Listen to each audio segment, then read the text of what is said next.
ಕಾರ್ಯಕ್ರಮ ಉದ್ಘಾಟನೆ ಮಾಡಬೇಕಂತೇಳಿ ಮಾನ್ಯ ಶಾಸಕರಾಗಿರ್ತಕ್ಕಂಥ ಶ್ರೀಯುತ ಸಮರ್ ಶಾಮನೂರ್ ಸರ್, ರಾಜ್ಯಾಧ್ಯಕ್ಷ ಶ್ರೀಯುತ ಷಡಕ್ಷರಿ ಸಾಹೇಬ್ ಹಾಗೂ ಎಲ್ಲ ವೇದಿಕೆ ಮೇಲಿನ ಗಣ್ಯರು ಉದ್ಘಾಟನೆ ಮಾಡಬೇಕು ಅಂತ ಕೇಳ್ಕೊಳ್ತಾ ಇದ್ದೀನಿ. ಶುಭಂ ಕುರುತ್ವಂ ಕಲ್ಯಾಣಂ ಆರೋಗ್ಯಂ ಧನ ಸಂಪದಃ. ಶುಭಂ ಕುರುತ್ವಂ ಕಲ್ಯಾಣಂ ಆರೋಗ್ಯಂ ಧನ ಸಂಪದಃ. ಶತ್ರು ಬುದ್ಧಿ ವಿನಾಶಾಯ दीपज्योतिर्नमोस्तुते. दीपज्योतिर्नमोस्तुते.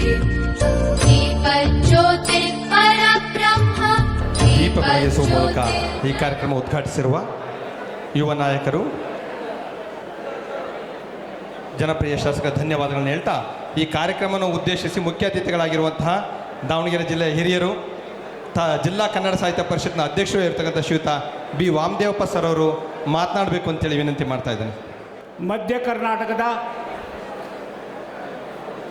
ಸುಂದರವಾದ ಜಿಲ್ಲೆಯಾದಂಥ ದಾವಣಗೆರೆ, ರಾಜಧಾನಿ ಆಗಬೇಕಾದಂಥ ದಾವಣಗೆರೆ ನಗರಕ್ಕೆ ಅತ್ಯಂತ ಕಿರಿ ವಯಸ್ಸಿನ ನಿಮ್ಮೆಲ್ಲರ ನಲ್ಮೆಯ ಶಾಸಕರಾಗಿ ಇತ್ತೀಚೆಗಷ್ಟೇ ಆಯ್ಕೆಯಾಗಿರುವಂಥ ಸನ್ಮಾನ್ಯ ಸಮರ್ಥ ಶಾಮನೂರವರಿಗೆ ಸನ್ಮಾನ ಸಮಾರಂಭ ಹಾಗೂ ಮತ್ತೋರ್ವರು ನಮ್ಮ ಕರ್ನಾಟಕ ರಾಜ್ಯದ 5,25,000 ಜನರ ಅನರ್ಘ್ಯ ರತ್ನದಂತಿರುವ ಸನ್ಮಾನ್ಯ ಎಸ್ ಷಡಾಕ್ಷರಿಯವರು ಇವತ್ತು ಅವರು ಒಂದು ಕರೆ ಕೊಟ್ಟರೆ ಇಡೀ ಸರ್ಕಾರವೇ ಸ್ತಬ್ಧವಾಗುವಂಥ ಶಕ್ತಿಯನ್ನು ಹೊಂದಿರುವಂಥ ಸಂಘದ ನಾಯಕರಾಗಿ ಕಂಗೊಳಿಸ್ತಾ ಇರುವಂಥ ನಿಮ್ಮೆಲ್ಲರ ನೆಚ್ಚಿನ ನಾಯಕರೂ ಆಗಿರುವಂಥ ನಮ್ಮ ರಾಜ್ಯಾಧ್ಯಕ್ಷರಾಗಿರುವಂಥ ಇವತ್ತು ಮೊನ್ನೆ ತಾನೇ 46ನೇ ವರ್ಷದ ಹುಟ್ಟುಹಬ್ಬವನ್ನು ಆಚರಿಸಿಕೊಂಡು ಇವತ್ತು ಮಧ್ಯ ಕರ್ನಾಟಕದ ನಮ್ಮ ದಾವಣಗೆರೆಯ ಜಿಲ್ಲೆಯ ಈ ಒಂದು ಪ್ರೀತಿಯ ಸನ್ಮಾನಕ್ಕೆ ಭಾಜನರಾಗಂಥ ಈರುವರೆಗೂ ಕೂಡ ನಿಮ್ಮೆಲ್ಲರಾಗಿ ಜೋರಾಗಿ ಚಪ್ಪಾಳೆಯನ್ನು ತಟ್ಟೋದ್ರ ಮೂಲಕ ಅವ್ರನ್ನ ನಾನು ಸಾಹಿತ್ಯ ಪರಿಷತ್ನ ಪರವಾಗಿ ಸಮಸ್ತ ದಾವಣಗೆರೆ ಜಿಲ್ಲೆಯ ಸರ್ವ ಕನ್ನಡಿಗರ ಪರವಾಗಿ ಅವರಿಗೆ ಅಭಿನಂದಿಸ್ತಾ, ಇವತ್ತು ನಮ್ಮ ಕರ್ನಾಟಕ ರಾಜ್ಯ ಸರ್ಕಾರಿ ನೌಕರ ಸಂಘದ ಷಡಾಕ್ಷರಿ ಅವರು ಬಿಟ್ಟರೆ 2ನೇ ಸ್ಥಾನ ಅಂದರೆ ನಮ್ಮ ಕರ್ನಾಟಕ ರಾಜ್ಯದ ನಮ್ಮ ದಾವಣಗೆರೆ ಜಿಲ್ಲಾ ಘಟಕದ ಅಧ್ಯಕ್ಷರು. ಈಗ ಅವರ 2ನೇ ಸ್ಥಾನದಲ್ಲಿ ಇಟ್ಕೊಂಡಿರುವಂಥ ಅತ್ಯಂತ ಡೈನಾಮಿಕ್ ಪರ್ಸನಾಲಿಟಿ, ಪಾದರಸ್ತಂತೆ ನಮ್ಮ ದಾವಣಗೆರೆ ಜಿಲ್ಲೆಯ 2ನೇ ಅವಧಿ ಷಡಾಕ್ಷರಿ ಅವರು ಕೂಡ 2ನೇ ಅವಧಿಯ ಅಧ್ಯಕ್ಷರು. ನಮ್ಮ ವೀರೇಶ್ ವಡೇನ್ಪುರ್ ಅವರು 2ನೇ ಅವಧಿ ದಾವಣಗೆರೆ ಜಿಲ್ಲಾಧ್ಯಕ್ಷರು ಮತ್ತು ರಾಜ್ಯದ ಉಪಾಧ್ಯಕ್ಷರು. ನನ್ನ ಆತ್ಮೀಯರು, ನನ್ನ ಎಲ್ಲ ಸಾಹಿತ್ಯ ಪರಿಷತ್ನ ಎಲ್ಲ ಸಲಹೆಗಳನ್ನು ಯಾಕಂದರೆ ನಿಮಗೆ ಗೊತ್ತಿರಲಿ, ಸಾಹಿತ್ಯ ಪರಿಷತ್ತು ಮತ್ತು ಸರ್ಕಾರಿ ನೌಕರ ಸಂಘ ಇವತ್ತು ರಾಜ್ಯದಲ್ಲಿ ನಮ್ಮ ಪದನಿಮಿತ್ತ ಸದಸ್ಯರಾಗಿ ನಮ್ಮ ಷಡಾಕ್ಷರಿ ಅವರು ಪ್ರಯತ್ನಿಸಿದರೆ ನಮ್ಮ ಜಿಲ್ಲಾ ಘಟಕಕ್ಕೆ ಮತ್ತು ತಾಲೂಕು ಘಟಕಗಳಿಗೆ ಆಯಾ ಜಿಲ್ಲಾಧ್ಯಕ್ಷರು ಮತ್ತು ತಾಲೂಕು ಘಟಕಗಳು ಪದನಿಮಿತ್ತ ಸದಸ್ಯರಾಗಿ ಸದಾ ಸಾಹಿತ್ಯ ಪರಿಷತ್ನ ಅಖಿಲ ಭಾರತ ಸಾಹಿತ್ಯ ಸಮ್ಮೇಳನ ಇರ್ಬೋದು, ಜಿಲ್ಲಾ ಸಾಹಿತ್ಯ ಸಮ್ಮೇಳನ ಇರ್ಬೋದು, ತಾಲೂಕು ಸಮ್ಮೇಳನಗಳಿರ್ಬೋದು, ನಿಮ್ಮ ಒಂದು ದಿನದ ವೇತನವನ್ನು ಕೊಟ್ಟು ಇವತ್ತು ಕನ್ನಡ ನಾಡು ನುಡಿಗೆ ಸೇವೆಯನ್ನು ಸಲ್ಲಿಸ್ತಾ ಇರುವಂಥ ನಿಮ್ಮಂಥ ಧನ್ಯತೆಯ ಭಾವನೆಯ ನಮ್ಮ ಕನ್ನಡದ ಮನಸ್ಸುಗಳ ಸರ್ಕಾರಿ ನೌಕರರ ವೇದಿಕೆ ಮೇಲಿರುವಂಥ ಎಲ್ಲ ಸನ್ಮಾನ್ಯ ಪದಾಧಿಕಾರಿಗಳೇ, ವೇದಿಕೆ ಮುಂಭಾಗದಲ್ಲಿರುವಂಥ ಎಲ್ಲ ನನ್ನ ಸರ್ಕಾರಿ ನೌಕರರ ಜಿಲ್ಲಾ ಬಾಂಧವರೇ ಮತ್ತು ಮಾಧ್ಯಮದ ಸನ್ಮಿತ್ರರೇ, ನಾನು ಹೆಚ್ಚು ಹೊತ್ತು ಮಾತಾಡಲಿಕ್ಕೆ ಹೋಗಲ್ಲ. ಯಾಕಂದರೆ ಇವತ್ತು 2 ಅನರ್ಘ್ಯ ರತ್ನಗಳ ಮಾತುಗಳನ್ನು ನೀವೆಲ್ಲರೂ ಕೇಳೋರಿದ್ದೇವೆ. ಇವತ್ತು ಷಡಾಕ್ಷರಿ ಅವರು ಯಾರು ಇತಿಹಾಸದಲ್ಲಿ ಉಳ್ಕೊಳ್ತಾರೆ ಅಂದರೆ, ಇವತ್ತು ಯಾರು ಪರರಿಗೋಸ್ಕರ ಬದುಕ್ತಾರೋ, ಇವತ್ತು ಡಾಕ್ಟರ್ ಶಾಮನೂರು ಶಿವಶಂಕರಪ್ಪನವರು ಹೇಗೆ ಇವತ್ತು ಅಜಾತ ಶತ್ರುಗಳಾಗಿ ಎಲ್ಲ ಪಕ್ಷದವ್ರನ್ನ, ಎಲ್ಲ ಜನಾಂಗದವ್ರನ್ನ, ಎಲ್ಲರ ಪ್ರೀತಿಯ ವಿಶ್ವಾಸವನ್ನು ಗಳಿಸುವಂಥ ಅಜಾತ ಶತ್ರುಗಳಾಗಿ 96 ವರ್ಷಗಳ ಸುದೀರ್ಘ ಜೀವನವನ್ನು ನಡೆಸಿ ಇತ್ತೀಚೆಗಷ್ಟೇ ಲಿಂಗೈಕ್ಯರಾದಂಥ ಮೊಮ್ಮಗನಾದಂಥ ಸಮರ್ಥರವರ ನೇತೃತ್ವದಲ್ಲಿ ಅವರು ಇವತ್ತು ಸನ್ಮಾನವನ್ನು ಸ್ವೀಕರಿಸಲಿಕ್ಕೆ ಬಂದಿರುವಂಥ ಸಮರ್ಥರವರಿಗೆ ಮತ್ತು ಷಡಾಕ್ಷರಿ ಅವರಿಗೆ ನಾನು ಕೇಳೋದಿಷ್ಟೇ ಮತ್ತು ಅವರಿಗೆ ಅಭಿನಂದಿಸೋದಿಷ್ಟೇ. ನಿಜವಾಗಿ ಕೂಡ ನೀವಿರುವರು ಕೂಡ ಇನ್ನೂ ಉತ್ಸಾಹಿಗಳಿದ್ದೀರಿ. ನಮ್ಮ ನಾಡು ನುಡಿ ಸಾಹಿತ್ಯ ಸಂಗೀತ ಅಷ್ಟೇ ಅಲ್ಲ, ಕಲೆ ಅವನ್ನು ಉದ್ದೀಪನಗೊಳಿಸುವಂಥ ಶಕ್ತಿ ತಮ್ಮಲ್ಲಿದೆ. ಅಂಥ ಒಂದು ಶಕ್ತಿಯನ್ನು ಹೊಂದಿದಂಥ ಷಡಾಕ್ಷರಿ ಅವರು. ನಾನು ಇತಿಹಾಸದ ಒಂದೆರಡು ಘಟನೆಗಳನ್ನು ಎರಡೇ ಮಾತುಗಳಲ್ಲಿ ಹೇಳೋದಾದರೆ, ಇವತ್ತು ಅನೇಕ ನಮ್ಮಲ್ಲಿ ಒಂದು ಮಾತು ಬರ್ತದೆ, ನಮ್ಮಲ್ಲಿ ಸೂರ್ಯ ಉದಯವಾಗ್ತಾ ಇರ್ತಾನೆ. ಅನೇಕ ಸಾಮ್ರಾಜ್ಯ ಇವತ್ತು ಭೂಮಿ ಹುಟ್ಟಿದ ಅಂದಿನಿಂದ ಸೂರ್ಯ ಇದ್ದಾನೆ. ಅನೇಕ ಸಾಮ್ರಾಜ್ಯಗಳು ಉದಿಸಿ ಹೋಗಿದ್ದಾವೆ. ಅಂಥ ಸಾಮ್ರಾಜ್ಯಗಳಲ್ಲಿ ಅನೇಕ ಜನರು ಬಂದು ಹೋಗಿದ್ದಾರೆ. ಆದರೆ ಇತಿಹಾಸದ ಪುಟಗಳಲ್ಲಿ ಕೆಲವರೇ ಮಾತ್ರ ಉಳ್ಕೊಂಡಿರ್ತಾರೆ. ವಿಜಯನಗರ ಸಾಮ್ರಾಜ್ಯದಲ್ಲಿ ಶ್ರೀಕೃಷ್ಣ ದೇವರಾಯನ ಇತಿಹಾಸದ ಹೇಗೆ ಉಳ್ಕೊಳ್ತದೋ ಹಾಗೆ ನಮ್ಮ ಸರ್ಕಾರಿ ನೌಕರ ಸಂಘದ ಇತಿಹಾಸದಲ್ಲಿ ನಮ್ಮ ಸನ್ಮಾನ್ಯ ಕರ್ನಾಟಕ ರಾಜ್ಯ ಸರ್ಕಾರಿ ನೌಕರ ಸಂಘದ ಅಧ್ಯಕ್ಷರಾದಂಥ ಷಡಾಕ್ಷರಿ ಅವರ ಹೆಸರು ನಮ್ಮ ರಾಜ್ಯದ ಇತಿಹಾಸದಲ್ಲಿ ಉಳ್ಕೊಳ್ತದೆ ಅನ್ನುವಂಥ ಮಾತನ್ನು ಅತ್ಯಂತ ಅಭಿಮಾನಪೂರ್ವಕವಾಗಿ ಹೇಳ್ತಾ, ಅವರು ಇನ್ನೂ 46 ವರ್ಷ ಇನ್ನೂ ಸುದೀರ್ಘವಾದ ಸೇವೆಯನ್ನು ಸಲ್ಲಿಸುವಂಥ ಅವಕಾಶ ಅವರಿಗಿದೆ. ಮೊನ್ನೆ ಪರಮೇಶ್ವರ್ ಅವರು ಬೆಂಗಳೂರಿನಲ್ಲಿ ನಿಮ್ಮ ಅಭಿನಂದನಾ ಸಮಾರಂಭವನ್ನು ಸ್ವೀಕರಿಸಿದಾಗ ಅವ್ರು ಮಾತಾಡ್ತಾಯಿದ್ರು. ಅವರು ಪಕ್ಕದಳ್ಳಿಯವರಂತೆ, ಉಪಮುಖ್ಯಮಂತ್ರಿಗಳ ಪಕ್ಕದಳ್ಳಿಯವರು. ಷಡಾಕ್ಷರಿ ಅವರು ಏನಾರು ಚುನಾವಣೆಗೆ ಸ್ಪರ್ಶಿಸಿದರೆ ನನಗಿಂತೂ ಹೆಚ್ಚು ಮತದ ಅಂತರದಲ್ಲಿ ಗೆಲ್ಲುವಂಥ ಸಾಮರ್ಥ್ಯ ಅವ್ರಿಗಿದೆ ಅಂತೇಳಿ ನಾನು ಇದರಲ್ಲಿ ಕೇಳಿದೆ. ಅಂಥ ಧೀಮಂತ ನಾಯಕತ್ವದ ಗುಣಗಳನ್ನು ಷಡಾಕ್ಷರಿ ಅವರು ಹೊಂದಿದ್ದಾರೆ. ನಿಮ್ಮ ಹಗಲಿರುಳು ಸೇವೆಯನ್ನು ಅವರಿಗೆ ಹಗಲೇ ಆದೋ ರಾತ್ರಿ ಆದೋ ಸರ್ವಜ್ಞ ಫೋನ್ ಬಂದರೂ ಕೂಡ ನಾನು ಅವ್ರ ಜೊತೆಗೆ ಅಲ್ಲಿ ಆ ಕಚೇರಿಯಲ್ಲಿ ನೋಡ್ತಾ ಇದ್ದೆ. ನಿಮ್ಮ ಕಷ್ಟಗಳನ್ನು ಯಾವ ರೀತಿಯಾಗಿ ಆಲಿಸಿ ಅಲ್ಲೇ ತಕ್ಷಣ ಫೋನ್ ಮಾಡಿ ನಿಮ್ಮ ಕಷ್ಟಗಳಿಗೆ ಯಾವ ರೀತಿಯಾಗಿ ಸ್ಪಂದನೆ ಮಾಡ್ತಾ ಇದ್ದಾರೆ ಅನ್ನೋಂಥ ಕಾರಣಕ್ಕೋಸ್ಕರನೇ ಅವ್ರನ್ನ ಇವತ್ತು 2ನೇ ಅವಧಿಗೂ ಕೂಡ ಅವ್ರನ್ನ ರಾಜ್ಯಾಧ್ಯಕ್ಷರಾಗಿ ಆಯ್ಕೆ ಮಾಡಿದ್ದೀರಿ. ಇಂಥ ಸೇವೆ ಅವರಿಂದ ಇನ್ನೂ ಉತ್ತರೋತ್ತರವಾಗಿ ಮುಂದುವರಿಲಿ. ಕನ್ನಡ ತಾಯಿಯ ಭುವನೇಶ್ವರಿ ಆಶೀರ್ವಾದ ಸಮರ್ಥ್ ಶ್ಯಾಮ್ನವ್ರ ಮೇಲೆ ಮತ್ತು ಅವರ ಕುಟುಂಬದ ಮೇಲೆ, ಇಡೀ ರಾಜ್ಯಕ್ಕೆ ಅವರು ಇನ್ನೂ ಉತ್ತರೋತ್ತರವಾಗಿ ಈಗ ತಾನೇ ನಮ್ಮ ವೀರೇಶ್ ಒಡೆಂಪುರ್ ಅವರು ಹೇಳಿದರು, ಅವರಿಗೆ ಮುಂದೆ ರಾಜ್ಯದ ನಾಯಕತ್ವದ ಮುಖ್ಯಮಂತ್ರಿಗಳಾಗುವಂಥ ರಾಷ್ಟ್ರದ ನಾಯಕತ್ವದ ಒಂದು ಗುಣಗಳು ಅವ್ರಿಗಿದ್ದಾವೆ. ಅವರಿಗೆ ಎಲ್ಲ ಭಾಷೆಗಳು, ಅವರು ವಿದೇಶದಲ್ಲಿ ಓದಿದ್ರು ಕೂಡ ಕನ್ನಡದ ಬಗ್ಗೆ ಅವರ ಅಮ್ಮ ನೋಡಿ ಸಂಸತ್ನಲ್ಲಿ ಕನ್ನಡದಲ್ಲಿ ಧ್ವನಿ ಎತ್ತಿದ, ಕನ್ನಡದಲ್ಲಿ ಪ್ರಮಾಣ ವಚನ ಸ್ವೀಕರಿಸಿದಂಥ ಸನ್ಮಾನ್ಯ ಡಾಕ್ಟರ್ ಪ್ರಭಾ ಮಲ್ಲಿಕಾರ್ಜುನರವರ ಸತ್ಪುತ್ರರು ಅಂದರೆ ನಮ್ಮ ಸಮರ್ಥ್ ಶ್ಯಾಮ್ನೂರವರು. ಅವರು ಆಂಗ್ಲ ಭಾಷೆ ಅವರು ಕಲ್ತಿದ್ರು ಕೂಡ ಅವತ್ತು ನಮ್ಮ ಹರಿಹರದ ಜಿಲ್ಲಾ ಸಾಹಿತ್ಯ ಸಮ್ಮೇಳನದ ಉದ್ಘಾಟನೆಗೆ ಬಂದಾಗ ನನ್ನ 2ನೇ ಮಗನಿಗೆ ಕನ್ನಡ ಬರೋದಿಲ್ಲ, ನನ್ನ ಹಿರಿಯ ಮಗ ಅವನಿಗೆ ಕನ್ನಡವನ್ನು ಕಲಿಸ್ತಾರೆ ಅನ್ನುವಂಥ ಉದ್ಘಾಟನಾ ಭಾಷಣದಲ್ಲಿ ಸಮರ್ಥ್ ಶ್ಯಾಮ್ನೂರವರ ಗುಣಗಾನವನ್ನು ಮಾಡಿದರು. ಇವತ್ತು ಅವರ ಅಮ್ಮನವರ ಅವರ ಮಾರ್ಗದರ್ಶನದಲ್ಲಿ, ಅವ್ರ ತಂದೆಯವರಾದಂಥ SS ಮಲ್ಲಿಕಾರ್ಜುನರವರ ಮಾರ್ಗದರ್ಶನದಲ್ಲಿ, ಅವರ ತಾತನವರಾದಂಥ ಡಾಕ್ಟರ್ ಶಾಮನೂರು ಶಿವಶಂಕರಪ್ಪನವರ ಗರಡಿಯಲ್ಲಿ ಬೆಳೆದಂಥ ಸಮರ್ಥ್ ಶ್ಯಾಮ್ನೂರು ಉತ್ತರೋತ್ತರವಾಗಿ ರಾಜ್ಯದ ಮತ್ತು ರಾಷ್ಟ್ರದ ನಾಯಕತ್ವದ ಗುಣಗಳ ಅವರಲ್ಲಿ ಬರಲಿ ಅಂತೇಳಿ ಆಶಿಸ್ತಾ, ಅವರೆಲ್ಲರಿಗೂ ಕೂಡ ನಮ್ಮ ಒಡೆಂಪುರವರ ನೇತೃತ್ವದಲ್ಲಿ ನಡೀತಾ ಇರುವಂಥ ಈ ಒಂದು ಸಮಾರಂಭಕ್ಕೆ ಮತ್ತಷ್ಟು ಶಕ್ತಿಯನ್ನು ತಂದುಕೊಡುವಂಥ ಶಕ್ತಿಯನ್ನು ಕನ್ನಡ ತಾಯಿ ಭುವನೇಶ್ವರಿ ಕರುಣಿಸಲಿ. ಸದಾ ಸರ್ಕಾರಿ ನೌಕರರ ಬೇಡಿಕೆಗಳು ಎಷ್ಟೇ ಇದ್ದರೂ ಕೂಡ ನಿಮಗೆ ಗೊತ್ತಿರಲಿ, ನಾವು ಈಗಾಗಲೇ ಸುಪ್ರೀಂ ಕೋರ್ಟ್ ಆದೇಶಗಳಿದ್ದಾವೆ, ನಿವೃತ್ತ ನೌಕರರಿಗೆ ಮುಂದೆ ಏನು ಪೆನ್ಷನ್ ಫಿಕ್ಸ್ ಆಗುತ್ತೋ ಅಷ್ಟೇ ಇರಬೇಕು ಅನ್ನುವಂಥ ಮಾತುಗಳು ಇದ್ದಾವೆ ಅಂಥೇಳಿ ಕೇಂದ್ರ ಸರ್ಕಾರ ಎದುರಿಸ್ತಾ ಇದೆ. ಅಂಥ ಇದಕ್ಕೆ ಹೆದರಿಕೆಗೆ ನಮ್ಮ ಸರ್ಕಾರಿ ನೌಕರರ ಮುಂದಿನ ಯಾರೇ ನಿವೃತ್ತರಾಗಲಿ ಅಥವಾ ಹಿಂದೆ ನಿವೃತ್ತರಾಗಿರೋ ನಾನು ಕೂಡ ಪೆನ್ಷನ್ ತಗೊಳ್ತೇನೆ, ಸರ್ಕಾರದ ಪೆನ್ಷನ್ ಈಗ ನಾನು ಕೂಡ ತಗೊಳ್ತಿದ್ದೀನಿ.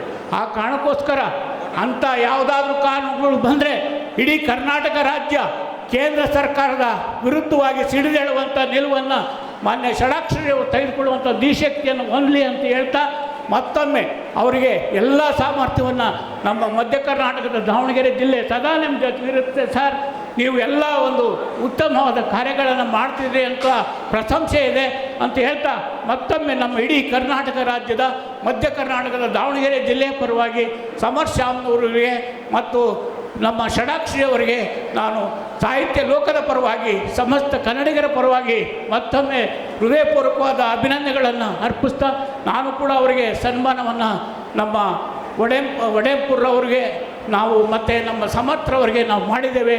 ಈಗ ಷಡಾಕ್ಷರಿ ಅವರಿಗೆ ಹುಟ್ಟುಹಬ್ಬದ ಅಭಿನಂದನೆಗಳನ್ನು ನಾವು ಮಾಡೋರಿದ್ದೇವೆ ಅಂತ ಹೇಳ್ತಾ, ಮತ್ತೊಮ್ಮೆ ಅವರಿಗೆ ಶುಭಾಶಯಗಳನ್ನು ಕೋರ್ತಾ, ಕನ್ನಡ ತಾಯಿ ಭುವನೇಶ್ವರಿ ಆಶೀರ್ವಾದ ನಮ್ಮನೆ ಮೇಲೆ ಇರಲಿ ಅಂತ ಆಶಿಸ್ತಾ ಎಲ್ಲಾದರೂ ಇರು, ನೀ ಎಂತಾದರೂ ಇರು, ನೀ ಎಂದೆಂದಿಗೂ ಕನ್ನಡವಾಗಿರುವಂಥ ಕುವೆಂಪುರವರ ಘೋಷವಾಕ್ಯವನ್ನು ನಾನು ಹೇಳ್ತಾ ನನ್ನ ಮಾತುಗಳಿಗೆ ವಿರಾಮ ಬಯಸ್ತೇನೆ.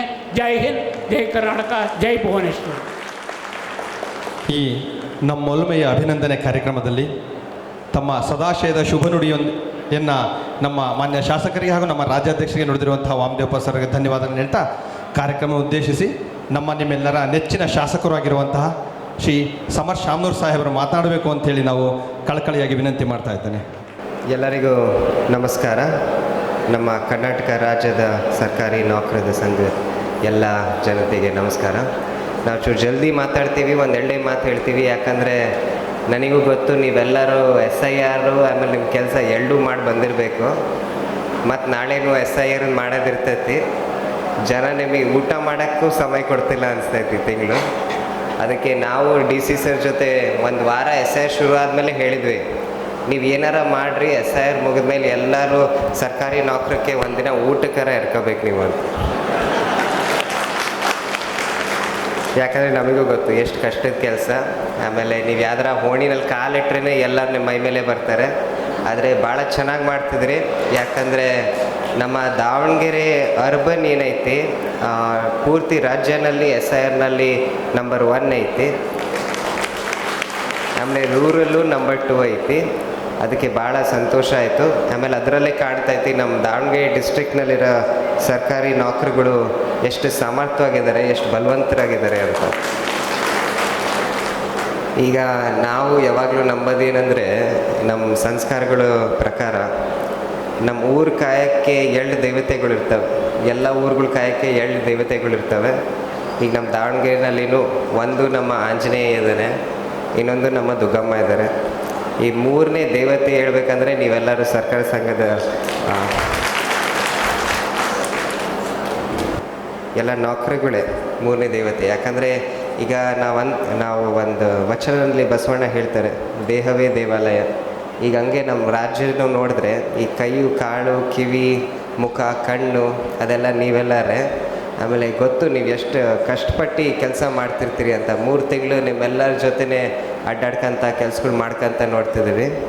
ಆಮೇಲೆ ನಮ್ಮ ಹಳ್ಳಿಗಳಲ್ಲಿ ಒಂದು ಗಾದೆ ಐತಲ್ರ, ಹಳ್ಳಿದು ಗೌಡ್ರು ಸರಿಯಾಗಿದ್ರೆ ಊರು ಸರಿಗೆ ಅಂತ. ಹಾಗೆ ನಮ್ಮ ಸರ್ಕಾರಿ ನೌಕರಗಳು ಸರಿಯಾಗಿದ್ರೆ ಊರು ಸರಿಗೆ ಅಂತಲೂ ನಾನು ಮುಂದೆ ಹೇಳ್ಬಿಡ್ತೀನಿ. ಆದರೆ ನೀವು ಒಂದು ಓಲ್ಡ್ ಪೆನ್ಷನ್ ಸ್ಕೀಮಿಂದು ಒಂದು ತಂದಿದ್ರು. ಇದು 2006 ಮೇಲೆ ಯಾರೆಲ್ಲ ಇದ್ದಾರೆ ಅವರಿಗೆ ಪೆನ್ಷನ್ ಸಿಗಲ್ಲ ಅಂತ. ಆಮೇಲೆ ಇದ್ರ ಜೊತೆ ನಾನು ನಿಮ್ಮ ಜೊತೆ ಇದ್ದೀನಿ. ಮುಂದೆ ವಿಧಾನಸಭೆಗೆ ಹೋದಾಗ ನಾನು ಇದು ಮುಂದೆ ತರ್ತೀನಿ ಅಂತ ಒಂದು ಹೇಳೋಕ್ಕೆ ಇಷ್ಟಪಡ್ತೀನಿ. ಯಾಕಂದರೆ ನಿನ್ನೆನೇ ನೀವು ಕೇಳಿರ್ಬೋದು, ನ್ಯೂಸ್ನಲ್ಲಿ ನೋಡಿರ್ಬೋದು, ನಮ್ಮ PDOಗಳು RIಗಳ ಜೊತೆ ಒಂದು ಮೀಟಿಂಗ್ ಕರೆದಿದ್ದೆ. ಅದು ಎಲ್ಲ ವೇದಿಕೆಗಳಲ್ಲಿ ಸಮರ್ ಶಾಮನೂರು ಸರಳತೆ ಅಂತಾರೆ. ಆದರೆ ಅಲ್ಲಿ ಒಬ್ಬರಿಬ್ಬರು RIಗಳು ನಮ್ಮ ರುದ್ರ ರೂಪನೂ ಆಹ್ವಾನ ಕೊಟ್ಟರು. ಆದರೆ ಮಜಾ ಏನಂದರೆ, ಇದು ಅವತ್ತು ನಿನ್ನೆ ನೋಡಿದಾಗ ಮಾತಾಡೋಕ್ಕಾರ ಒಂದು ನಾವು ವಜ್ಜಿ ಏನು ಕೊಡ್ತಿದ್ವಿ ಅಂದರೆ ಈ ಕ್ರಾಪ್ ಇನ್ಶೂರೆನ್ಸಿಂದು. ಯಾಕಂದರೆ ಕ್ರಾಪ್ ಇನ್ಶೂರೆನ್ಸ್ ಇದ್ದರೆ ರೈತರಿಗೆ ಚೂರು ಸೆಕ್ಯೂರಿಟಿ ಇರ್ತೈತಿ. ಆಮೇಲೆ ಹೋದ ವರ್ಷ ಒಂದು 10% ಇತ್ತು, ಈ ವರ್ಷ ಒಂದು 25% ಹಂಗೆ ಬಂದೈತಿ.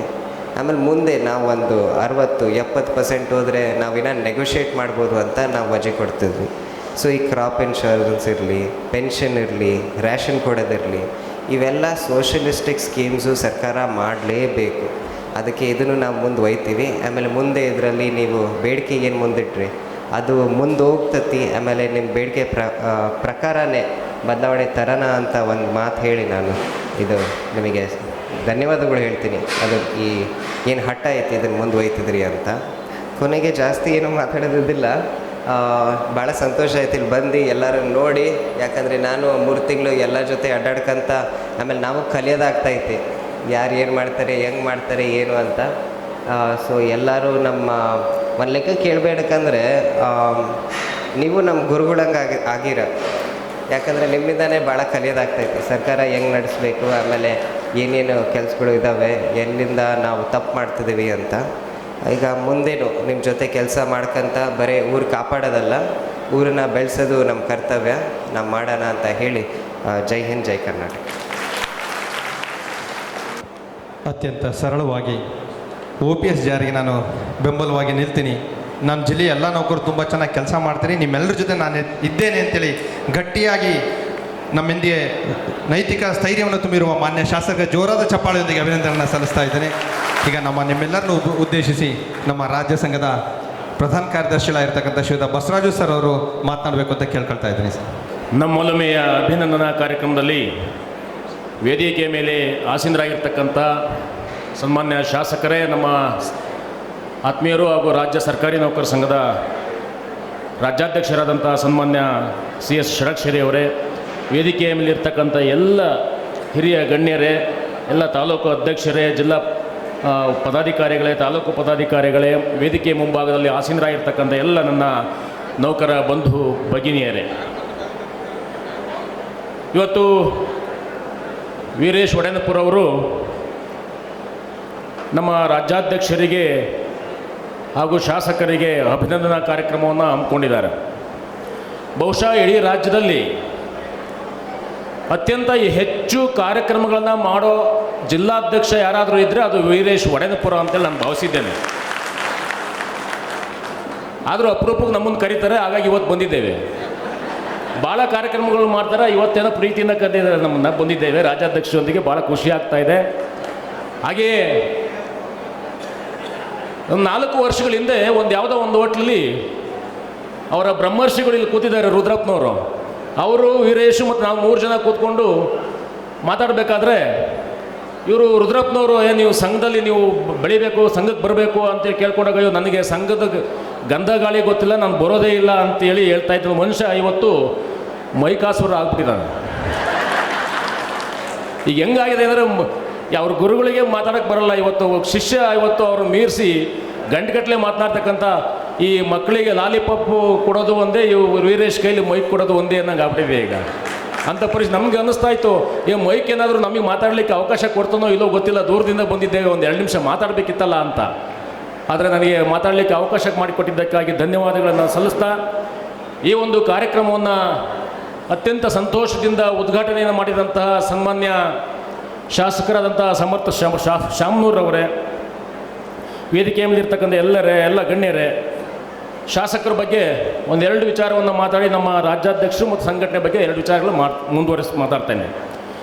ನಾವು ಚುನಾವಣೆ ನಡೆಯುವಂಥ ಸಂದರ್ಭದಲ್ಲಿ ಬೆಂಗಳೂರಿನಲ್ಲಿ ನಾವು ಯೋಚನೆ ಮಾಡ್ತಾ ಇದ್ವಿ, ಶಾಮನೂರು ಕುಟುಂಬದವ್ರಿಗೆ ಟಿಕೆಟು ಮತ್ತು ಸಮರ್ಥ ಶಾಮನೂರು ಅಂತೇಳಿ ಅವ್ರಿಗೆ ಟಿಕೆಟ್ ಕೊಡ್ತಾ ಇದ್ದಾರೆ ಅಂತೇಳಿ ನಾವು ಅಂದ್ಕೊಂಡ್ವಿ. ಹಣ ಬಲದಿಂದ ಮತ್ತು ಹಣ ಇದೆ ಮತ್ತು ಶ್ರೀಮಂತರು ಹಾಗಾಗಿ ಕೊಡ್ತಾ ಇರ್ಬೋದೇನೋ ಅಂಥೇಳಿ. ಆದರೆ ಅವ್ರು ನಿಜವಾಗಿ ನೇರವಾಗಿ ನೋಡಿದಾಗ ಅನ್ನಿಸ್ತು, ಹಣ ಬಲದಿಂದ ಅಲ್ಲ ಅಥವಾ ಅವರ ಶ್ರೀಮಂತಿಕೆಯಿಂದ ಕೊಟ್ಟಿಲ್ಲ, ಅವರಿಗೆ ಅವರ ಸರಳತೆ ಮತ್ತು ಸಜ್ಜನಿಕೆಯಿಂದ ಅವರಿಗೆ ಟಿಕೆಟನ್ನು ಕೊಟ್ಟು ಇವತ್ತು ನೀವೆಲ್ಲರೂ ಕೂಡ ಗೆಲ್ಲಿಸಿದ್ದೀರಿ ಅಂತೇಳಿ ಬಹಳ ಸಂತೋಷ ಆಗುತ್ತೆ. ಯಾಕಂದರೆ ನಮ್ಮ ಕಡೆ ಒಂದು ಗಾದೆ ಇದೆ, ತುಂಬಿದ ಕೊಡ ತುಳ್ಕೋದಿಲ್ಲ ಅಂತೇಳಿ. ನಾವೆಲ್ಲ ಅರ್ಧಂಬರ್ಧ ಕೊಡದವ್ರು, ನಾವೆಲ್ಲ ಏನೇ ಇಲ್ಲದೆ ಇದ್ರೂ ತೋರಿಕೆಗೆ ನೋಡಿ ಇಷ್ಟು ದಪ್ಪ ವಾಚ್ ಕಟ್ಕೊಂಬರ್ತೀವಿ. ನಮ್ಮ ಶಾಸಕರು ಬರೀ ಕೈಲಿ ಬಂದಿದ್ದಾರೆ. ನಿಜವಾಗ್ಲೂ ಕೂಡ ಇದೊಂಥರ ಒಂದು ಭಾಳ ಸಂತೋಷ ವಿಚಾರವೂ ಕೂಡ ಆಗುತ್ತೆ. ಇದು ಮುಂದೆ ನಿಮಗೆ ಭವಿಷ್ಯ ಇದೆ ಸರ್, ಒಳ್ಳೆಯದಾಗಲಿ. ಮುಂದೆ ನೀವು ಕೂಡ ಈ ರಾಜ್ಯದ ಮುಖ್ಯಮಂತ್ರಿ ಹಂತಕ್ಕೂ ಕೂಡ ಬೆಳೀಲಿ ಅಂತೇಳಿ ನಾವು ಇವತ್ತು ಈ ಒಂದು ಶುಭ ಸಂಜೆಯ ಒಳ್ಳೆಯ ಸಮಯದಲ್ಲಿ ನಿಮಗೆ ಆಶಿಸ್ತಾ ಇದ್ದೇವೆ. ಮತ್ತು ಹಿರಿಯನಾಗಿರೋದ್ರಿಂದ ದೊಡ್ಡನಾಗಿರೋದ್ರಿಂದ ಹಾರೈಸ್ತಾ ಇದ್ದೀವಿ, ವಯಸ್ಸಿನಲ್ಲಿ ದೊಡ್ಡನಾಗಿರೋದ್ರಿಂದ. ಮತ್ತು ಈ ಒಂದು ಕಾರ್ಯಕ್ರಮದ ಮುಖ್ಯ ಒಂದು ಆಕರ್ಷಣೆ ನಮ್ಮ ರಾಜ್ಯಾಧ್ಯಕ್ಷರು. ಮೊನ್ನೆ 21ನೇ ತಾರೀಕು ಬೆಂಗಳೂರಿನಲ್ಲಿ ಅದ್ಧೂರಿಯಾಗಿ ಅವರ ಹುಟ್ಟುಹಬ್ಬವನ್ನು ಆಚರಣೆ ಮಾಡಿದ್ವಿ. ಅವರು ಆಚರಣೆ ಮಾಡಬೇಕಾದ್ರೆ ನಮ್ಗೆ ಯಾವ ಹುಟ್ಟುಹಬ್ಬನೂ ಬೇಡಪ್ಪ, ನಾವು ಈ ಭೂಮಿ ಮೇಲೆ ಹುಟ್ಟಿದ್ದೇವೆ, ಭೂಮಿಗೆ ಭಾರ ಅಂತ ಅಂದರು ನಮಗೆ. ನೀವು ಭಾರ ಅಲ್ಲ ಸರ್, ನಮ್ಮ ನೌಕರರು ನಿಮಗೆ ಭಾರವಾಗಿದ್ದಾರೆ, ಅವ್ರ ಕೆಲಸಗಳನ್ನು ನೀವು ಮಾಡಿಕೊಡ್ಬೇಕಾಗಿ ಜವಾಬ್ದಾರಿಯನ್ನು ನಿಮ್ಮ ಮೇಲೆ ಜಾಸ್ತಿ ಹೊರಿಸ್ಬೇಕಾಗಿರೋದ್ರಿಂದ ನಾವು ನಿಮ್ಮ ಹುಟ್ಟುಹಬ್ಬವನ್ನು ಆಚರಿಸ್ತೇವೆ ಅಂತ ಹೇಳಿದ್ವಿ. ಆ ಒಂದು ಸಂತೋಷದಿಂದ ಆ ಕಾರ್ಯಕ್ರಮದಲ್ಲಿ ಭಾಗವಹಿಸಿ ಮಧ್ಯರಾತ್ರಿ 12 ಗಂಟೆಯಲ್ಲಿ ಕೇಕ್ ಕಟ್ ಮಾಡಿಸಿ ಬೆಳಗ್ಗೆ ಶಿವಮೊಗ್ಗಕ್ಕೆ ಕಳಿಸ್ಕೊಟ್ಟಿದ್ದಂಥ ನಮ್ಮ ಒಂದು ಬೆಂಗಳೂರು ಟೀಮು ಇವತ್ತು ಶಿವಮೊಗ್ಗದಲ್ಲೂ ಕೂಡ ಅತ್ಯಂತ ಸಂತೋಷದಿಂದ ಹುಟ್ಟುಹಬ್ಬವನ್ನು ಆಚರಿಸ್ಕೊಂಡು ಬಂದಿದ್ದಾರೆ. ಮತ್ತು ಈ 105 ವರ್ಷಗಳ ಸಂಘದ ಇತಿಹಾಸದಲ್ಲಿ ಇವತ್ತು 106ನೇ ವಸಂತಕ್ಕೆ ಕಾಲಿಟ್ಟಿದ್ದೇವೆ. ನಾವು ಕೂಡ 20 ವರ್ಷದಿಂದ ಕೇಂದ್ರ ಸಂಘದಲ್ಲಿ ಪದಾಧಿಕಾರಿಯಾಗಿ ಕೆಲಸ ಮಾಡ್ತಾ ಇರೋದ್ರಿಂದ ನಾವು 4-5 ಅಧ್ಯಕ್ಷರುಗಳ ಜೊತೆ ಕೂಡ ಕೆಲಸ ಮಾಡಿದ್ದೇನೆ. ಆದರೆ ನಮ್ಮ ರಾಜ್ಯಾಧ್ಯಕ್ಷರಾದಂತಹ CS ಷಡಕ್ಷರಿಯವರಂಥ ಕ್ರಿಯಾಶೀಲ ಪಾರದರ್ಶಕತೆಯನ್ನು ಮೈಗೂಡಿಸಿಕೊಂಡಿರ್ತಕ್ಕಂಥವರು ಮತ್ತು ಯಾವಾಗಲೂ ಕೂಡ ನೌಕರರ ಬಗ್ಗೆ ಕಾಳಜಿಯನ್ನು ಇಟ್ಕೊಂಡಿರ್ತಕ್ಕಂಥ ಒಬ್ಬ ರಾಜ್ಯಾಧ್ಯಕ್ಷ ಯಾರನ್ನಾರು ನಾವು ಕಂಡಿದ್ದೇವೆ ಅಂತಂದರೆ ಅದು ಸನ್ಮಾನ್ಯ ಷಡಕ್ಷರಿಯವರು ಅಂತೇಳಿ ನಾನು ಭಾವಿಸಿದ್ದೇನೆ. ಒಂದು DVG ಅವರ ಒಂದು ಪದ್ಯ ಇದೆ, ಹುಲ್ಲಾಗು ಬೆಟ್ಟದಡಿ ಮನೆಗೆ ಮಲ್ಲಿಗೆಯಾಗು ಕಲ್ಲಾಗು ಕಷ್ಟಗಳ ವಿಧಿಮಳೆ ಸುರಿಯೇ ಅಂತೇಳಿ. ನಮ್ಮ ಷಡಕ್ಷರಿಯವರ ಬಗ್ಗೆ ನಿಮಗೆಲ್ಲರಿಗಿಂತ ನಮಗೆ ಚೆನ್ನಾಗಿ ಗೊತ್ತಿದೆ, ಯಾಕಂದ್ರೆ ನಾವು 24 ಗಂಟೆನೂ ಕೂಡ ಅವ್ರ ಜೊತೆ ಇರ್ತೇವೆ. ಎಂತಹ ಸಮಸ್ಯೆಗಳು ಬರ್ತವೆ ಅಂತಂದರೆ ಒಂದೊಂದು ಸಾರಿ ನಾವು ನೀವು ಏನಾದ್ರು ಆಗಿದ್ರೆ ಭಾಳ ನೊಂದ್ಕೊತಿದ್ವಿ, ಮತ್ತು ಈ ಸಂಘಟನೆ ಬಿಟ್ಟು ಹೋಗ್ತಾ ಇದ್ವಿ ಏನೋ ಅನಿಸುತ್ತೆ. ವರ್ಗಾವಣೆಯನ್ನು ಮಾಡ್ತಾರೆ, ಬೆಂಗಳೂರಿಂದ ಕೋಲಾರಕ್ಕೆ ವರ್ಗಾವಣೆಯನ್ನು ಮಾಡ್ತಾರೆ.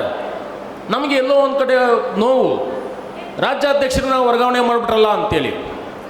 ಮತ್ತು ನಮ್ಮ ನಿವೃತ್ತ ನೌಕರ ಸಂಘದ ಭೈರಪ್ಪನವ್ರು ಬಂದು ಏನರ ಯಾವೊಬ್ಬ ರಾಜ್ಯಾಧ್ಯಕ್ಷನ ವರ್ಗಾವಣೆ ಮಾಡಿದ್ದಾರೆ, ನೀವೆಲ್ಲ ಸುಮ್ಮನೆ ಕೂತಿದ್ದೀರಾ, ಒಂದು ಸ್ಟ್ರೈಕ್ ಮಾಡಿರಿ ಇಡೀ ರಾಜ್ಯ ತುಂಬ ಅಂತೇಳಿ ನಾವು ಯೋಚನೆ ಮಾಡಿದ್ವಿ. ಮತ್ತು ರಾಜ್ಯಾಧ್ಯಕ್ಷರು ಅವ್ರಿಗೂ ಕೂಡ ಈ ಮಾತನ್ನು ಹೇಳಿದ್ವಿ. ಅವರು ಒಂದೇ ಒಂದು ಮಾತು ಹೇಳಿದ್ರು, ವರ್ಗಾವಣೆ ಆಗಿರೋದು ನನಗೆ ವೈಯಕ್ತಿಕವಾಗಿ ನನ್ನ ತೊಂದರೆ ಆಗಿದೆ, ಹಾಗಾಗಿ ಇದರಲ್ಲಿ ಸಂಘಟನೆಯನ್ನು ಎಳಕ್ಕೆ ತರಬೇಡಿ ಅಂತೇಳಿ ನಮಗೆ ಒಂದು ಒಳ್ಳೆಯ ಮಾತನ್ನು ಹೇಳಿ ಇವತ್ತು ಸಂಘಟನೆಯಲ್ಲಿ ಇಂಥವ್ರು ಇರಬೇಕು ಅಂತೇಳಿ ತೋರಿಸ್ಕೊಟ್ಟಿದ್ದವರು ನಮ್ಮ ಷಡಕ್ಷರಿಯವರು. ಎಂತಹ ಪರಿಸ್ಥಿತಿ ಬಂದರೂ ಕೂಡ ಭಾಳ ಧೈರ್ಯವಾಗಿ ಯಾವುದಕ್ಕೂ ಕೂಡ ಜಗ್ಗದೆ ಬಗ್ಗದೆ ಕುಗ್ಗದೆ ಎಲ್ಲವನ್ನೂ ಕೂಡ ಸಮರ್ಥವಾಗಿ ಎದುರಿಸ್ತಕ್ಕಂಥ ಚೈತನ್ಯ ಮತ್ತು ಶಕ್ತಿ ಇರ್ತಕ್ಕಂಥದ್ದು ಸನ್ಮಾನ್ಯ ಷಡಕ್ಷರಿಯವರಿಗೆ ಮಾತ್ರ.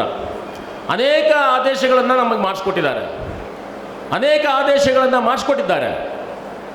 ಈಗ ಮುಖ್ಯವಾಗಿ ನಮ್ಮ ವೀರೇಶ್ ಒಡೆನಪ್ಪರವರು ಹೇಳಿದ ಹಾಗೆ NPS ಇಂದ OPS ಆಗಬೇಕು ಅಂತೇಳಿ, ಮತ್ತು ಕೇಂದ್ರ ಮಾದರಿ ವೇತನವನ್ನು ಮಾಡಿಸ್ಬೇಕು ಅಂತೇಳಿ ನಮ್ಮ ರಾಜ್ಯಾಧ್ಯಕ್ಷರು ಯಾವತ್ತೂ ಕೂಡ ಈ ಎರಡೂ ಅಂಶಗಳ ಬಗ್ಗೆನೇ ಹೆಚ್ಚು ಒತ್ತನ್ನು ಕೊಡ್ತಾ ಇರ್ತಕ್ಕಂಥವರು.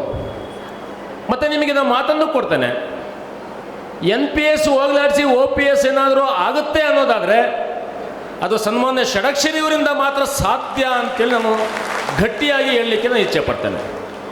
ಬಹಳಷ್ಟು ಮಂದಿ ಸಂಘಟನೆಗಳನ್ನು ಕಟ್ಕೊಂಡು ಮಾಡ್ತಾ ಇರ್ಬೋದು, ಇರಲಿ, ಅವರ ಅಳಿಲು ಸೇವೆ ಕೂಡ ಇರಬಹುದು. ಆದರೆ ಮೊನ್ನೆ ನಡೆದಂಥ 11ನೇ ತಾರೀಕು ಪ್ಯಾಲೇಸ್ ಗ್ರೌಂಡ್ನಲ್ಲಿ ನಡೆದಂಥ ಒಂದು ನೌಕರರ ಸಮಾವೇಶ ಮತ್ತು ಸನ್ಮಾನ್ಯ ಮುಖ್ಯಮಂತ್ರಿಗಳು ಉಪಮುಖ್ಯಮಂತ್ರಿಗಳಿಗೆ ಅಭಿನಂದನಾ ಸಮಾರಂಭದಲ್ಲಿ ಸನ್ಮಾನ್ಯ ಮುಖ್ಯಮಂತ್ರಿಗಳು ಮತ್ತು ಉಪಮುಖ್ಯಮಂತ್ರಿಗಳು ಇಬ್ಬರೂ ಕೂಡ ಭರವಸೆಯನ್ನು ಕೊಟ್ಟಿದ್ದಾರೆ. ಭರವಸೆ ಅಲ್ಲ, ಒಂದು ತೀರ್ಮಾನವನ್ನು ಕೂಡ ಕೊಟ್ಟಿದ್ದಾರೆ. ನಿಮಗೆ NPS ಅನ್ನು ಹೋಗಲಾಡಿಸಿ OPS ಅನ್ನು ಜಾರಿ ಮಾಡ್ತೇವೆ ಅಂತೇಳಿ ಭರವಸೆಯನ್ನು ಕೊಟ್ಟಿದ್ದಾರೆ, ಮಾತು ಕೂಡ ಕೊಟ್ಟಿದ್ದಾರೆ. ಹಾಗಾಗಿ ಸನ್ಮಾನ್ಯ ಮುಖ್ಯಮಂತ್ರಿಗಳಿಗೆ ಮತ್ತು ಸನ್ಮಾನ್ಯ ಉಪಮುಖ್ಯಮಂತ್ರಿಗಳಿಗೆ ನಾವು ತುಂಬ ಹೃದಯದ ಧನ್ಯವಾದಗಳನ್ನು ಅರ್ಪಿಸ್ತೇವೆ. ಜೊತೆಗೆ ಇನ್ನೊಂದು ವಿಚಾರ ಅಂತಂದರೆ, ಸಂಘಟನೆಯಲ್ಲಿ ಇವತ್ತು ಕೋಟ್ಯಾಂತರ ರೂಪಾಯಿ ಹಣ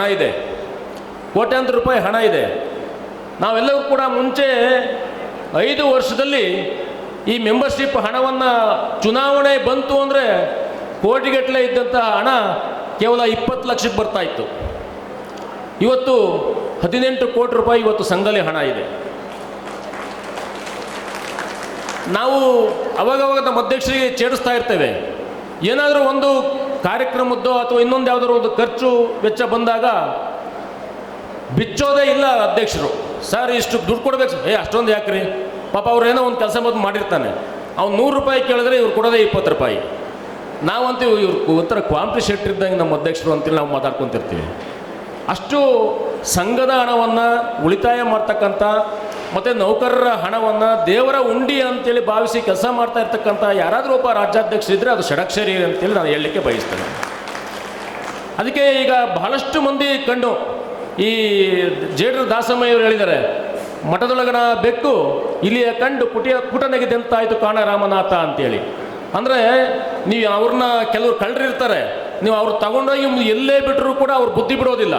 ಇವತ್ತು ಈ ಹಣ ಹೊಡಿಲಿಕ್ಕೆ ಲಪ್ಟಾಯಿಸಲಿಕ್ಕೆ ಹೊರಗಡೆ ಬಹಳಷ್ಟು ಒಂದು ಆ ಒಂದು ಶಕ್ತಿಗಳು ಕಾಯ್ತಾ ಕೂತಿದ್ದಾವೆ. ಅದಕ್ಕೆ ಅವಕಾಶವನ್ನು ಮಾಡಿಕೊಡ್ತಾ ಇಲ್ಲ ನಮ್ಮ ರಾಜ್ಯಾಧ್ಯಕ್ಷರು ಷಡಕ್ಷರಿಯವರು ಅಂತೇಳಿ. ನಿಮಗಾಗಲೇ ಗೊತ್ತಿರ್ಬೋದು, ಚುನಾವಣೆಯಲ್ಲಿ ಎಷ್ಟು ಅವಾಂತರಗಳು ಮಾಡಿದ್ರು, ಎಷ್ಟು ಹಣ ಖರ್ಚು ಮಾಡಿದ್ರು, ಏನು ಮಾಡಿದ್ರು ಕೂಡ ನಿಮ್ಮೆಲ್ಲರ ಸಹಕಾರ, ನಿಮ್ಮೆಲ್ಲರ ಆಶೀರ್ವಾದ, ನಿಮ್ಮೆಲ್ಲರ ಒಂದು ಏನು ಅವ್ರ ಬಗ್ಗೆ ಇರ್ತಕ್ಕಂಥ ಒಂದು ಅಭಿಪ್ರಾಯ ಎಲ್ಲವೂ ಕೂಡ ಅವರನ್ನು ಮತ್ತೊಮ್ಮೆ ರಾಜ್ಯಾಧ್ಯಕ್ಷನಾಗಿ ಮಾಡಲಿಕ್ಕೆ ಕಾರಣಕರ್ತ ಆದ್ರಿ ಅಂತೇಳಿ ನಿಮಗೆ ಮತ್ತೊಮ್ಮೆ ಧನ್ಯವಾದಗಳು ತಿಳಿಸ್ತಾ, ಬಸವಣ್ಣವರು ಒಂದು ಮಾತನ್ನು ಹೇಳ್ತಾರೆ, ಪ್ರಾಮಾಣಿಕ ಶ್ರಮವೇ ಪರಮ ಪೂಜೆ ಅಂತೇಳಿ. ಆ ರೀತಿಯಾಗಿ ಸಂಘಟನೆಯಲ್ಲಿ ಇವತ್ತು ಅಚ್ಚುಕಟ್ಟಾಗಿ ಸಂಘಟನೆ ನಡೆಸ್ಕೊಂಡು ಪ್ರಾಮಾಣಿಕವಾಗಿ ಕ್ರಿಯಾಶೀಲವಾಗಿ ಪಾರದರ್ಶಕವಾಗಿ ಸಂಘಟನೆಯನ್ನು ನಡೆಸ್ಕೊಂಡು ಬರ್ತಾ ಇರ್ತಕ್ಕಂಥ ಸನ್ಮಾನ್ಯ ಷಡಕ್ಷರಿ ಅವರಿಗೆ ನಿಮ್ಮೆಲ್ಲರ ಪರವಾಗಿ ಮತ್ತೊಮ್ಮೆ ನಾವು ಈಗಾಗಲೇ ಹುಟ್ಟುಹಬ್ಬ ಶುಭಾಶಯ ಕೋರಿದ್ದೇವೆ. ಈ ವೇದಿಕೆಯ ಮುಖಾಂತರ ಮತ್ತೊಮ್ಮೆ ಹುಟ್ಟುಹಬ್ಬದ ಶುಭಾಶಯಗಳನ್ನು ಕೋರ್ತಾ ನಿಮಗೆ ಒಳ್ಳೆಯದಾಗಲಿ. ನೀವೇನು ಜಾತ್ಯತೀತ ಧರ್ಮಾತೀತ ಮಾರ್ಗದಲ್ಲಿ ನಡೀತಾ ಇದ್ದೀರಿ, ಆ ಮಾರ್ಗದಲ್ಲೇ ನಡೆಯಿರಿ, ನಿಮಗೆ ಒಳ್ಳೆಯದಾಗುತ್ತೆ. ಮುಂದೆ ನಿಮಗೆ ಇನ್ನೂ ಒಳ್ಳೊಳ್ಳೆಯ ಒಂದು ಹುದ್ದೆಗಳು ಹುಡುಕಿಕೊಂಡು ಬರ್ತವೆ ಅಂತೇಳಿ ಹೇಳ್ತಾ ನಿಮಗೆ ಶುಭವಾಗಲಿ. ಮತ್ತು ಈ ಕಾರ್ಯಕ್ರಮವನ್ನು ಏರ್ಪಡಿಸ್ತಕ್ಕಂತಹ ವೀರೇಶ್ ಒಡೆನಪುರ ಅವರು ಬರೀ 2 ನಿಮಿಷ ಅಂತೇಳಿ ಹೇಳಿ ಕಳಿಸಿದ್ದಾರೆ. ಹಾಗಾಗಿ ಜಾಸ್ತಿ ಮಾತಾಡೋಕೆ ಹೋಗೋದಿಲ್ಲ. ಜಾಸ್ತಿ ಆಗಿರೋದಕ್ಕೆ ಕ್ಷಮೆ ಇರಲಿ ಅಂತ ಕ್ಷಮೆಯನ್ನು ಯಾಚಿಸ್ತಾ ಈ ಒಂದು ವೇದಿಕೆಯಲ್ಲಿ ಮಾತಾಡಲಿಕ್ಕೆ ಅವಕಾಶ ಮಾಡಿಕೊಟ್ಟಿದ್ದಂತಹ ಎಲ್ಲ ಗಣ್ಯರಿಗೆ, ವೇದಿಕೆಯ ಮುಂಭಾಗದಲ್ಲಿ ಆಸೀನರಾಗಿರ್ತಕ್ಕಂಥ ಎಲ್ಲ ನನ್ನ ನೌಕರ ಬಂಧು ಭಗಿನಿಯರಿಗೆ ಶಿರಸಾಷ್ಟಾಂಗ ನಮಸ್ಕಾರಗಳನ್ನು ತಿಳಿಸ್ತಾ ನನ್ನ ಮಾತಿಗೆ ವಿದಾಯ ಹೇಳ್ತಾ ಇದ್ದೇನೆ. ನಮಸ್ಕಾರ. ಜೈ ಹಿಂದ್, ಜೈ ಕರ್ನಾಟಕ. ರಾಜ್ಯಾಧ್ಯಕ್ಷರಿಗೆ ಸಾಥಿಯಾಗಿ ರಾಜ್ಯಾಧ್ಯಕ್ಷ ಎಲ್ಲ ಕಾರ್ಯದಲ್ಲಿ ಕೈ ಜೋಡಿಸಿರುವಂತಹ ರಾಜ್ಯ ಪ್ರಧಾನ ಕಾರ್ಯದರ್ಶಿಗಳು ಅವರಷ್ಟೇ ಚತುರರು ಅಂತ ಹೇಳ್ತಾ ಶ್ರೀ ಬಸವರಾಜ್ ಸರ್ ಅವರಿಗೆ ಧನ್ಯವಾದಗಳನ್ನು ಹೇಳ್ತಾ ಇದ್ದೇನೆ.